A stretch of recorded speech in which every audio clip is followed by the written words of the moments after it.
இன்றைக்கு மே தின நாளில் டாஸ்மாக் ஊழியர் தமிழ்நாட்டில் இருக்கக்கூடிய டாஸ்மாக் ஊழியர் 24,000 பேருக்கும் தமிழ்நாடு அரசாங்கம் சமீபத்தில் அறிவித்த 2,000 ரூபாய் சம்பள உயர்வு என்பது மிகுந்த மனவேதனைக்குரியது. டாஸ்மாக் ஊழியர்களுக்கு மிகப்பெரிய துரோகத்தை தமிழ்நாடு அரசு டாஸ்மாக் நிர்வாகம் இழைத்திருக்கிறது என்பதை நாங்கள் பதிவு செய்கிறோம். ஏன்னா இன்றைக்கி 50,000 கோடி வருமானத்தை வருஷத்துக்கு ஈட்டி தரக்கூடிய டாஸ்மாக் ஊழியர்களுக்கு அவர்களுக்கு இன்றைக்கி பணி நிரந்தரத்தை வழங்காமல் 2,000 ரூபாய் சம்பள உயர்வு. உதவி விற்பனையாளருக்கு 11,000 பிடித்தம் போக கிடைக்கும், அடுத்த லெவல் 13,000 கிடைக்கும், 14,000 கிடைக்கும். ஒரு இந்த 11,000 ரூபாய் காசில் தமிழ்நாட்டில் யாராவது வாழ முடியுமா?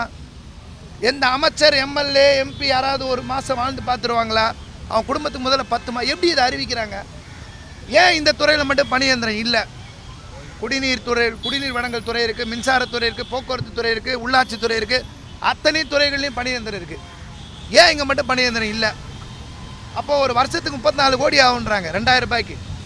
50,000 கோடியில் 340 கோடி கொடுத்தா 20,000 ரூபாய் 20,000 ரூபாய் சம்பள உயர்வு கொடுக்கலாம். 650 கோடி கொடுத்தா 40,000 சம்பள உயர்வு கொடுக்கலாம். இந்த ஊழியர்கள் வருஷத்துக்கு வருஷம் செத்து போயிட்டே இருக்காங்க, வஞ்சிக்கப்படுறாங்க. அவர்களுக்கு உண்டான கடைகள் பெறுவதற்கு கூட பிரச்சனை இருக்குது.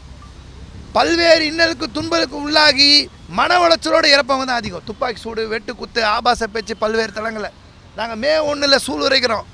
தமிழ்நாடு அரசுக்கும் டாஸ்மாக் நிர்வாகத்துக்கும் தமிழ்நாடு டாஸ்மாக் விற்பனையாளர் சங்கம் பதில் சொல்லும். நீங்கள் அறிவித்த 2,000 ரூபாய்க்கு நாங்கள் திருப்பி போராடுவோம். எங்களுக்கு நீங்கள் தேர்தல் கால வாக்குறுதியை நிறைவேற்றுங்க, பணியிடத்தை கொடுங்க. எங்கள் போராட்டம் ஓயாது. தமிழ்நாடு அரசாங்கம் அதனுடைய பதில் வினை சந்தித்தே தீரும். தொடர்ந்து போராடுவோம் என்பதை தெரிவித்துக் கொள்கிறேன்.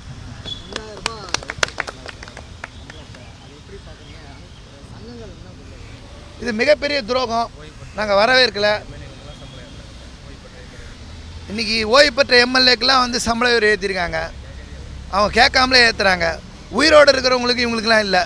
அப்போது மக்களுக்கு என்ன செஞ்சாங்க செய்யலை. பல்வேறு எம்எல்ஏக்கள் இன்றைக்கி இன்ஸ்டியூஷன் கல்வி கூட நடத்துகிறாங்க, காலேஜ் நடத்துகிறாங்க, வேறுலாம் நடத்துகிறாங்க.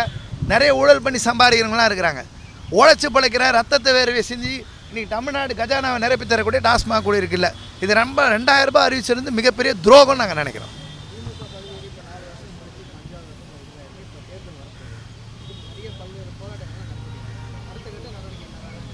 அடுத்த கட்ட நடவடிக்கை கடையடைப்பு நோக்கி போவோம். சிறைக்கு செல்வதற்குண்டான நிலைக்கு தயாராகும். கண்டிப்பாக எங்களோட சங்கம் அறிவித்த போராட்டம் தீவிரமாக நடக்கும்.